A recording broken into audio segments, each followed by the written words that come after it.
que celui qui a le Fils a la vie, Seigneur, alléluia. Et la vie est au milieu de nous et nous élevons ton nom, Jésus. Tu es le grand vainqueur de Golgotha, tu es sorti du tombeau le 3e jour et tu règnes en majesté au milieu de nous, Seigneur. Nous sommes venus te saluer, bénir ta présence, baiser le Fils ce soir. À toi la gloire et l'honneur pour ces temps, ces moments, ce temps d'enseignement que tu bénis, Seigneur, maintenant. Où tu parles aux uns et aux autres, où tu fortifies, où tu donnes des directions, où tu parles, où tu guéris, où tu libères. Ta parole dit, il envoya sa parole et sa parole les guérit, Seigneur. Et nous te louons pour ta parole qui est puissante et qui est vivante au milieu de nous. Sois libre d'agir par le Saint-Esprit, qu'il y ait un esprit de consolation, de révélation, Seigneur, au milieu de nous. À toi la gloire, Jésus. Amen. Amen. Donnez-moi un bon amen ce soir. Alléluia. Super, alléluia. On sent vraiment la présence du Seigneur qui est là. Et je crois que ce soir, c'est comme un fleuve de l'Esprit qui est au milieu de nous. Et nous sommes appelés les uns et les autres à rentrer dans ce fleuve de l'Esprit. Amen. On va prendre ensemble un texte dans Hébreux 6 ce soir. Et j'ai vraiment un message de base, un message de fondement, mais qui est tellement important. Le thème, c'est la repentance ce soir. Hébreux 6, versets 1 à 4. Hébreux 6, versets 1 à 4. Il est dit là, c'est l'auteur de l'Épître aux Hébreux qui dit cela, c'est pourquoi, laissant les éléments de la parole de Christ, tendons à ce qui est parfait ou ce qui est mature, sans poser de nouveau le fondement. Et on voit qu'il y a des fondements dans la vie chrétienne. Le premier, c'est le renoncement aux œuvres mortes, de la foi en Dieu, de la doctrine des baptêmes, de l'imposition des mains, de la résurrection des morts et du jugement éternel. Amen. Je vois là l'auteur de l'Épître aux Hébreux qui va parler de 6 doctrines de fondement, 6 doctrines de base que tout croyant doit savoir et sur lesquelles chaque croyant doit bâtir et s'appuyer. Et je vois que la première des doctrines, c'est le renoncement aux œuvres mortes qu'on appelle également la repentance. Et je crois que c'est important pour moi de prêcher la repentance ce soir parce que je me rends compte que chez certains croyants, avec les années qui passent, avec les mois qui passent, je me rends compte qu'il n'y a pas toujours le fondement qui est posé dans leur vie. Et c'est difficile de bâtir une tour quand il n'y a pas de fondement qui est posé. Vous êtes d'accord avec moi ce soir? Il faut qu'il y ait un fondement. Mais maintenant, je ne suis pas appelé à rester au fondement. Le fondement est posé et puis la tour est bâtie pour glorifier le Seigneur. Et ce premier des fondements, c'est le renoncement aux œuvres mortes. Qu'est-ce que c'est le renoncement aux œuvres mortes? C'est renoncer à tout ce que ma vie était avant de connaître Jésus. Parce que la vie que j'ai menée avant de connaître Jésus dans ce monde, qu'elle ait été glorieuse ou pas glorieuse, à partir du moment où elle a été vécue sans Dieu, il n'y a pas la vie dedans et aux yeux de Dieu, elle est comme morte. Et le renoncement aux œuvres mortes, c'est faire demi-tour par rapport à ce style de vie et c'est rentrer dans la vie nouvelle que le Seigneur Jésus m'offre ce soir. Vous devriez crier Amen. Ça, c'est la repentance. C'est le renoncement aux œuvres mortes. Et il y a un auteur chrétien qui écrivait un livre, un auteur que j'aime beaucoup, j'ai lu pratiquement tous ses livres.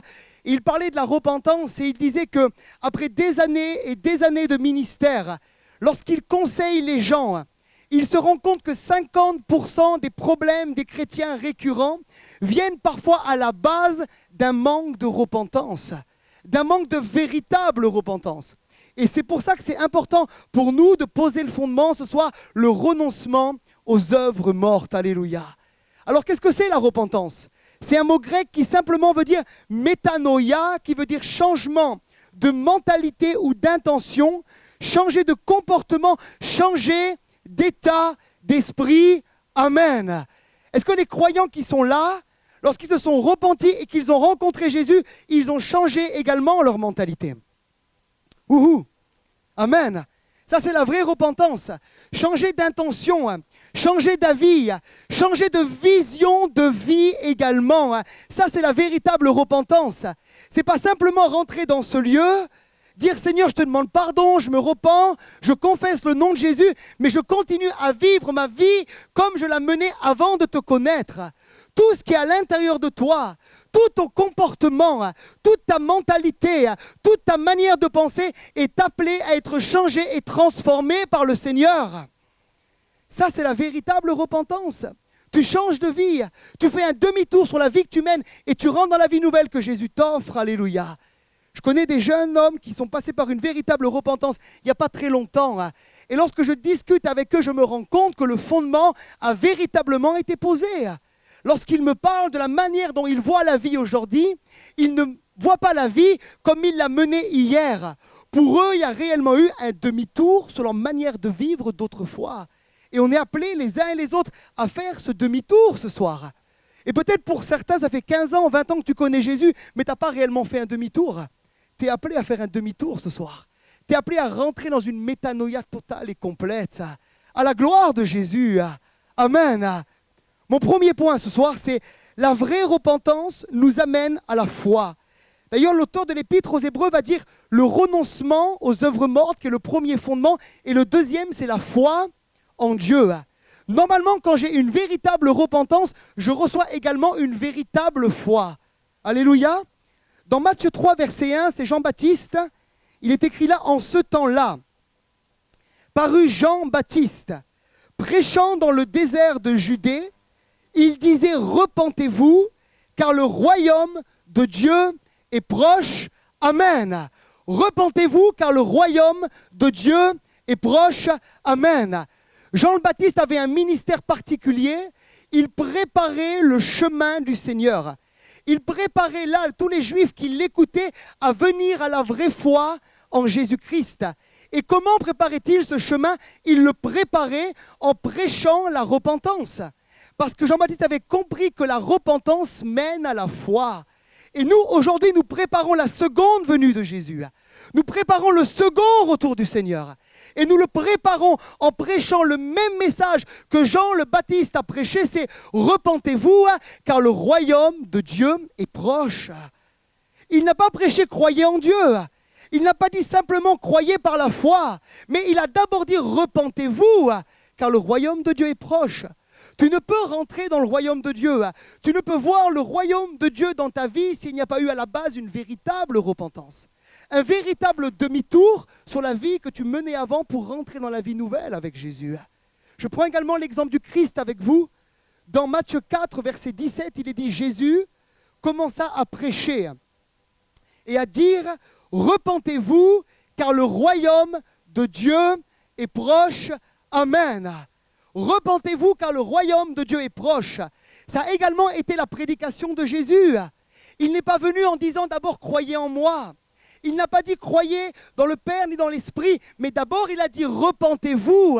Et après il leur a demandé de croire. Il est impossible de croire sans d'abord être repenti de tous ses péchés devant Dieu. Et voilà pourquoi Jésus a prêché ce message de la repentance. Dans Marc 6, verset 12, les disciples, lorsque Jésus les envoie deux par deux, il est dit, ils partirent et ils prêchèrent la repentance.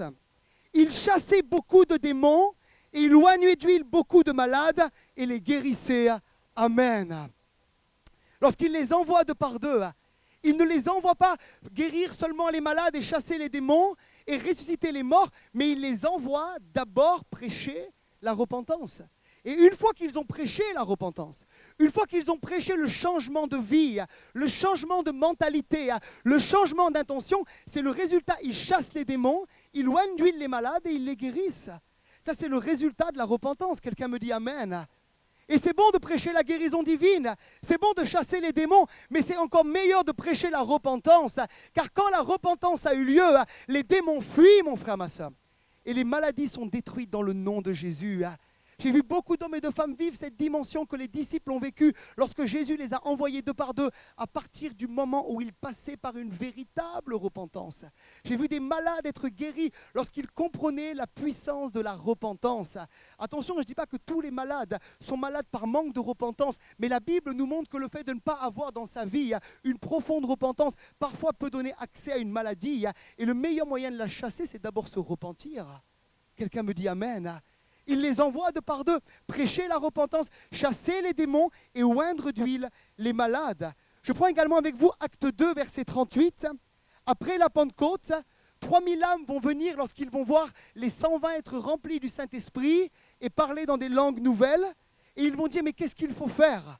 Et j'aime la réponse de Pierre, il leur dit, repentez-vous. Il commence à mettre le fondement.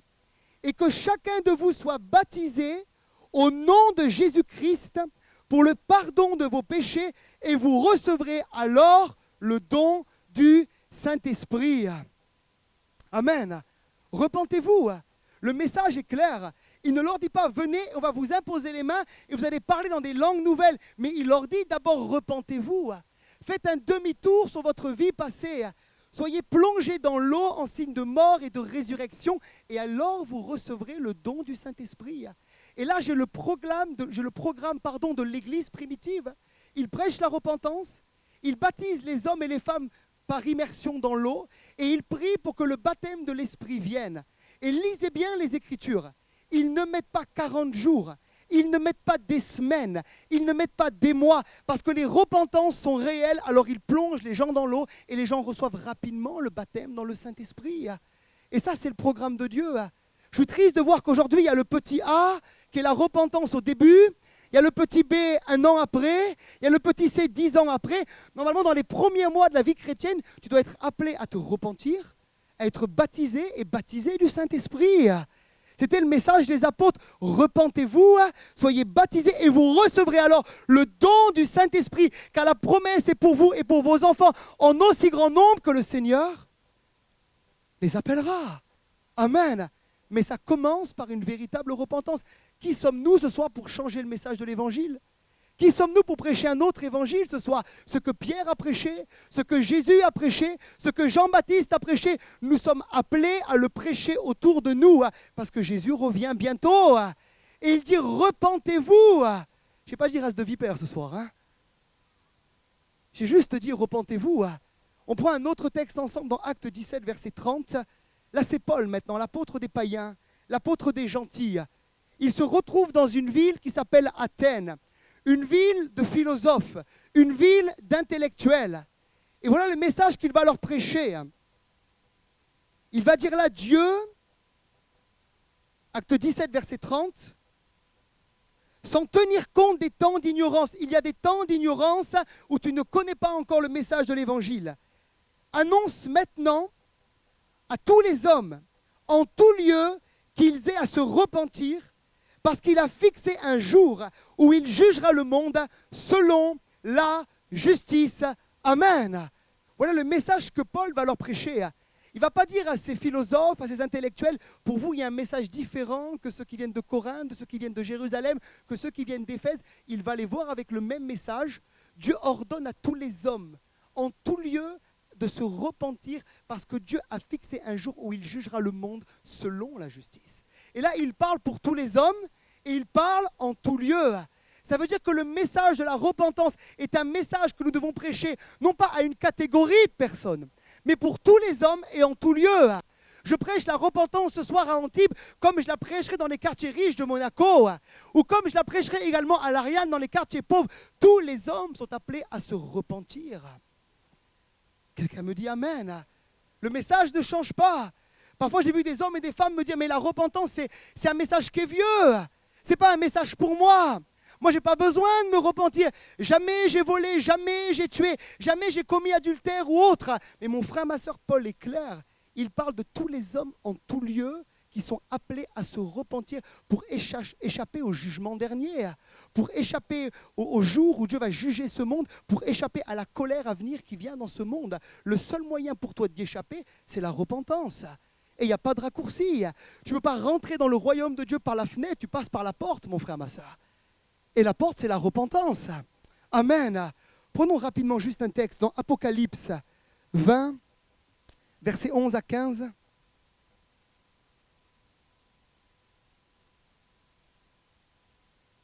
Apocalypse 20, versets 11 à 15. Là, Jean a une vision du jugement dernier. Puis il dit, puis je vis un grand trône blanc et celui qui était assis dessus. La terre et le ciel s'enfuirent devant sa face, et il ne fut plus trouvé de place pour eux. Et je vis les morts, les grands et les petits, qui se tenaient devant Dieu. Des livres furent ouverts, et un autre livre fut ouvert, celui qui est le livre de vie. Et les morts furent jugés selon leurs œuvres, d'après ce qui était écrit dans ces livres. La mer rendit les morts qui étaient en elle, la mort et le séjour des morts rendirent les morts qui étaient en eux. Et chacun fut jugé selon ses œuvres, et la mort et le séjour des morts furent jetés dans l'étang de feu. C'est la seconde mort. Quiconque ne fut pas trouvé écrit dans le livre de vie fut jeté dans l'étang de feu. Amen. Ça me parle du jour du jugement dernier, de ce jour qui vient bientôt sur le monde. Et mon frère, ma sœur Jean voit la chose très claire. Il voit que tous ceux qui n'ont pas reçu le nom de Jésus dans leur cœur et qui n'ont pas été écrits dans le livre de vie, à la fin seront jetés dans l'étang de feu et de soufre. Et c'est ce qu'on appelle la seconde mort. Il y a dans la parole de Dieu 3 morts. La première, c'est quand ton esprit et ton âme quittent ton corps pour monter au ciel. La deuxième, c'est la mort spirituelle, quand tu n'es pas encore né de nouveau régénéré. Et la troisième mort, c'est la seconde mort. C'est quand tu pars dans l'éternité sans la repentance, sans le nom de Jésus, et que tu ne peux plus faire marche arrière parce que tu es de l'autre côté et c'est trop tard.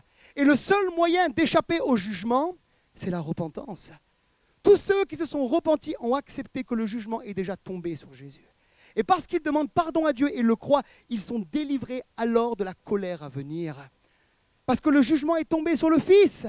Et celui qui croit au Fils a la vie. Et la colère de Dieu n'est plus sur lui, mon frère, ma soeur. Et pour ça, il faut te repentir. Il faut faire un demi-tour, il faut accepter Jésus. Il faut prendre la vie qu'il te donne. Il ne faut pas négocier entre ta vie passée et la vie nouvelle qu'il te donne. Mais il faut quitter l'ancienne vie pour rentrer dans la nouvelle ce soir. Amen. Moi, je soupire de voir des vraies conversions. Des hommes et des femmes qui lâchent réellement le passé et qui rentrent dans la vie nouvelle avec Jésus. Est-ce que vous aspirez à ça ce soir? Patrick, alléluia, amen. Alors qu'est-ce que c'est la repentance? Allons plus loin. Acte 19, verset 18, ça c'est Paul à Éphèse, il est dit que plusieurs de ceux qui avaient cru venaient confesser et déclarer ce qu'ils avaient fait. Ça c'est la première chose. La véritable repentance, ce n'est pas cacher à Dieu ce que tu as fait, mais c'est déclarer. C'est dire au Seigneur ce que tu lui as fait. Mais tu ne le fais pas comme au confessionnal où on t'oblige de le faire, mais tu le fais sous une conviction de péché. Tu déclares au Seigneur tout ce que tu as fait, mon frère, ma soeur. Est-ce que vous l'avez fait ce soir? Ouhou. Amen, vous l'avez déjà fait? De rentrer dans votre chambre, de dire au Seigneur, Seigneur, comme ces Éphésiens qui pratiquaient l'occultisme, je te demande pardon, Jésus. Parce que j'ai fait cette pratique, j'ai fait cette pratique avant de te connaître. Et maintenant, je veux me détourner de ça, Jésus. Je ne cache pas mon péché au Seigneur. Et celui qui cache ses transgressions, il ne reçoit pas la miséricorde de Dieu. Mais celui qui les confesse au Seigneur, il l'obtient, mon frère, ma soeur, miséricorde. Et tu es appelé à confesser tes péchés au Seigneur. Au verset 19 d'acte 18, il est dit, « Et un certain nombre de ceux qui avaient exercé les arts magiques, donc la sorcellerie, ayant apporté leurs livres, les brûlèrent devant tout le monde et on estima la valeur à 50 000 pièces d'argent. Amen. Waouh! 50 000 pièces d'argent. Je vois là ce que coûte parfois la repentance. La repentance coûte de lâcher des choses dans nos vies. Ils pratiquaient l'occultisme. Ils pratiquaient la sorcellerie. Ils auraient pu dire, hé Paul, on va négocier cela en vendant ça sur le marché et on donnera notre dîme avec au Seigneur. Ils ne l'ont pas fait. Ils se sont débarrassés de tout ce qui concernait leur vie passée, quoi que cela leur coûte, mon frère, ma soeur. Et je ne sais pas ce que ça coûte, 50 000 pièces d'argent, mais à mon avis, c'était nombreux, c'était beaucoup. Mais ils l'ont lâché pour rentrer dans la vie nouvelle que Jésus donne encore aujourd'hui. Est-ce que tu sais qu'il te donne une vie nouvelle, mon frère, ma soeur? Mais tu es appelé à lâcher des choses. Il y a un homme qui s'est converti dans notre assemblée à Beau-Soleil, c'est filmé, je ne dirai pas son nom. Et il me disait qu'un soir, il lit la parole de Dieu, il lit la Bible. Il n'a jamais cru à l'existence de Dieu. Il me disait, tu aurais pu me donner des milliers et des milliers de dollars, d'euros. Jamais je serais rentré dans une église évangélique. Mais j'ai lu le livre ce soir-là. J'étais convaincu de pécher par le Saint-Esprit. Le matin, je me suis levé. J'avais un coffre-fort avec des faux papiers, faux permis, avec des livres de pornographie, des cassettes, des DVD et tout ce qui concernait une vie sans Dieu. J'ai pris le coffre-fort, j'ai vidé le coffre-fort, j'ai brûlé tout ça. J'ai demandé pardon à mon épouse, pardon à mes enfants. Je suis venu à l'église, ce gars s'est fait baptiser, il est complètement libre aujourd'hui. Et à Beau-Soleil, il fait partie de ceux qui gagnent le plus d'âmes. Ça fait 6 mois qu'il est au Seigneur. Tous les mardis, il amène des âmes nouvelles. On a baptisé déjà 2 personnes qu'il a amenées au Seigneur. Il ramène. Et quand je vois sa vie, je vois le fruit d'une véritable repentance. Il a lâché, il a abandonné. Parfois, tu conseilles des chrétiens qui, des mois et des mois encore, gardent des choses. Mon frère, ma soeur, ne perd plus de temps. Fais un demi-tour ce soir. Amen. Fais un demi-tour et rentre dans la vie nouvelle que Jésus te donne. Alléluia. Dans Luc 15, verset 11, on ne va pas lire le texte, il est tard déjà, mais vous le lirez à la maison, c'est l'histoire du fils prodigue.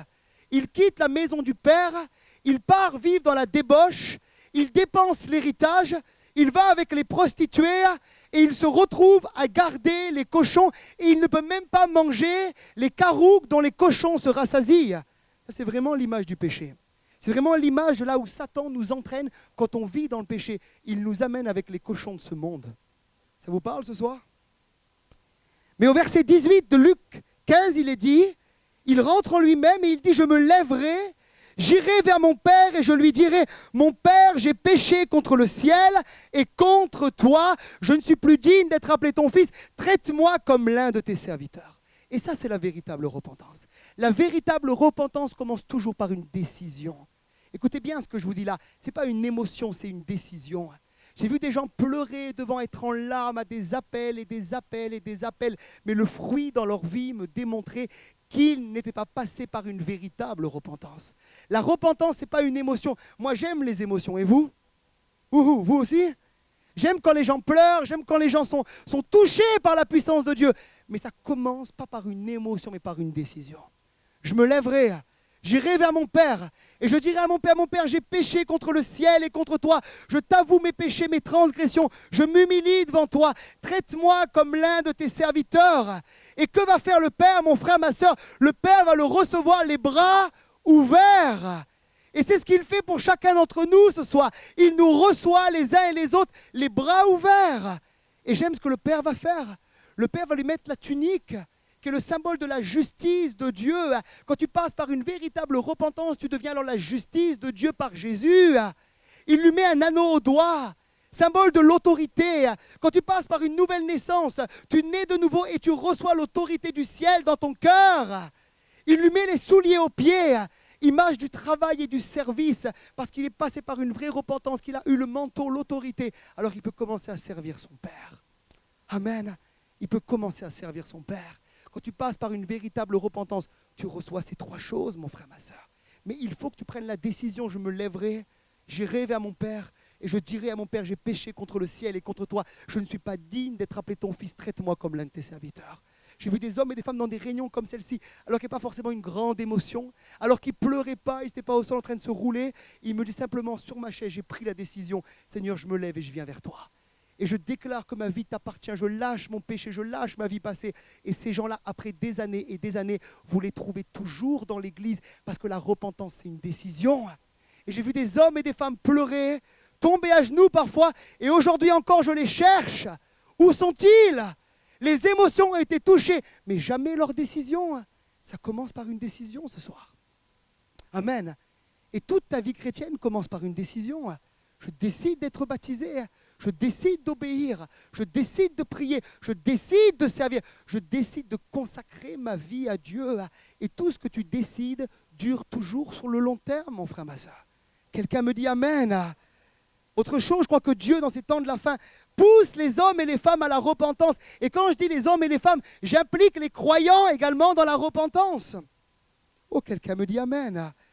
Dans Ézéchiel 18, verset 23, il est dit « Ce que je désire, est-ce que le méchant meure, dit le Seigneur l'Éternel, n'est-ce pas qu'il change de conduite et qu'il vive ?»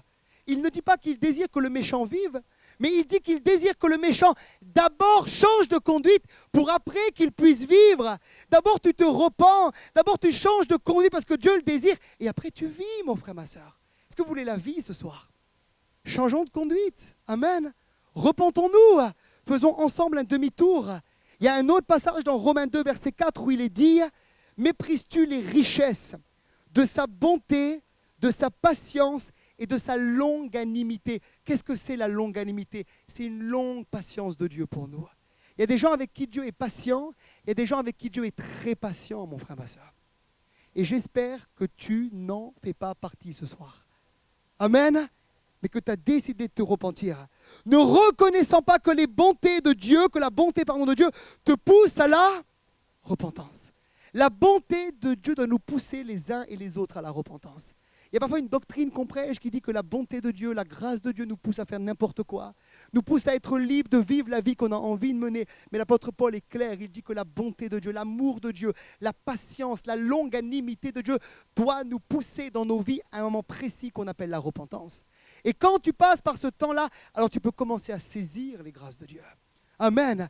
Mais ça commence par une repentance. Un dernier texte dans 2 Pierre 3, verset 9, il est dit « Le Seigneur ne tarde pas dans l'accomplissement de la promesse. » Et quelle est cette promesse ce soir? C'est qu'il vient bientôt. Plus de 300 fois dans le Nouveau Testament, il est parlé de la seconde venue de Jésus. Est-ce que vous y croyez ce soir? Est-ce que ça réjouit vos cœurs de savoir qu'il vient bientôt? Comme quelques-uns le croient, mais il use encore une fois de patience envers nous, ne voulant pas qu'aucun périsse, mais voulant que tous arrivent à la repentance. Et ce texte touche particulièrement mon cœur ce soir. De savoir que ce qui retient l'avènement du Seigneur, c'est encore qu'il attire des hommes et des femmes à la repentance ce soir. Et quand il verra que le nombre de ceux qui se sont repentis est suffisant et venu à lui, alors il reviendra. Mais aujourd'hui encore, le Saint-Esprit travaille dans l'Église, travaille dans le monde pour convaincre de justice, de péché, de jugement, le maximum d'hommes et de femmes qui acceptent ce message pour se repentir parce que bientôt il vient nous chercher. Amen. Il vient nous chercher. Et il prendra ceux qui sont passés par cette repentance. Pour terminer, je rappellerai ce que Paul dira dans Actes 26, verset 20, alors qu'il se retrouve devant un roi qui s'appelle le roi Agrippa. Il résumera en quelques mots son ministère et il dira « J'ai prêché la repentance et la conversion à Dieu avec la pratique digne de la repentance. » Amen. Il résume son ministère non pas en disant « J'ai guéri des malades, j'ai chassé des démons, j'ai ouvert tant et tant d'œuvres, j'ai secouru, j'ai exhorté, j'ai consolé, j'ai édifié. » Mais il résume son ministère en disant « J'ai prêché la repentance et la conversion à Dieu avec un comportement qui est digne, avec des fruits de la repentance dans les cœurs et dans les vies. » Mon frère, ma soeur, ce qui me prouve que tu t'es vraiment repenti ce soir, c'est le fruit que tu vas porter. Il y a ce qu'on appelle le fruit de la repentance. Si avant de connaître Jésus, tu buvais, le fruit de la repentance, c'est qu'en connaissant Jésus, tu ne bois plus. Si avant de connaître Jésus, tu frappais ton épouse, tu l'as trompée, tu disputais constamment avec elle, le fruit de la repentance, c'est que tu ne pratiques plus ces choses-là aujourd'hui. Amen.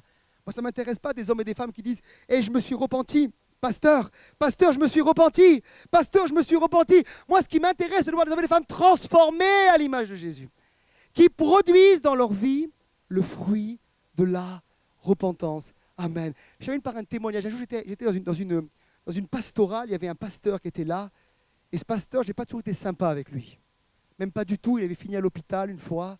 Vous étiez un peu poussé, j'avais mis un coup de pied sans faire exprès, il avait eu un caillou de sang à la jambe, enfin, une histoire compliquée. Et je ne connaissais pas Jésus à l'époque. Et un jour, il me voit et me dit « Oh Stéphane, toi tu sers le Seigneur, mais tu étais vraiment terrible. » Et puis je lui réponds « C'est pas moi, c'était Adam. C'était le vieil homme. Celui-là, tu ne le connais pas encore, c'est un être nouveau créé par Jésus. Le Saint-Esprit vit en lui, il est le temple de l'Esprit parce qu'il est passé par une véritable repentance. » Et là, il m'a pris dans les bras, il m'a dit « Loué soit le Seigneur. » Amen. Est-ce qu'on peut voir en toi la différence entre la nouvelle créature et l'ancienne créature, ou entre l'ancienne créature et la nouvelle créature? Amen. Ce qui fait la différence, c'est la repentance ce soir. On peut se lever dans la présence du Seigneur, alléluia. Pendant qu'un musicien vient rapidement, mon frère au piano, alléluia, fermons nos yeux. C'est encore un temps de grâce. Et je crois que Dieu veut encore appeler des hommes et des femmes à la repentance ce soir. Il veut appeler des hommes et des femmes encore à changer de vie, à délaisser peut-être leurs péchés, à délaisser leurs choses anciennes pour rentrer dans une vie nouvelle que Jésus donne. Je vais prier un instant et on va prier ensuite pour ceux qui veulent recevoir Jésus. Seigneur, je te loue pour ta présence dans ce lieu. Esprit de Dieu, je te loue pour ta présence dans ce lieu. Seigneur, je te loue pour ton onction qui est là. Seigneur, je bénis ton nom pour le feu du Saint-Esprit que tu mets dans ce lieu. Et je te loue pour tous les hommes et les femmes qui sont là, Seigneur, et qui ont besoin de confesser ton nom et de passer par une véritable repentance. Je prie qu'à l'instant même, Esprit de Dieu, nul ne puisse résister à l'appel, mais que tu puisses attirer les hommes et les femmes à toi, Jésus. Qu'ils soient croyants ou incroyants, conduis-les dans ce que tu veux pour eux ce soir. Touche et libère, Seigneur. Guéris de l'esclavage spirituel. Guéris des chaînes et des liens. Guéris de la passion du péché. Guéris de toute forme d'esprit méchant qui tourmenterait les hommes et les femmes qui ont besoin de se repentir, Seigneur. libère et touche.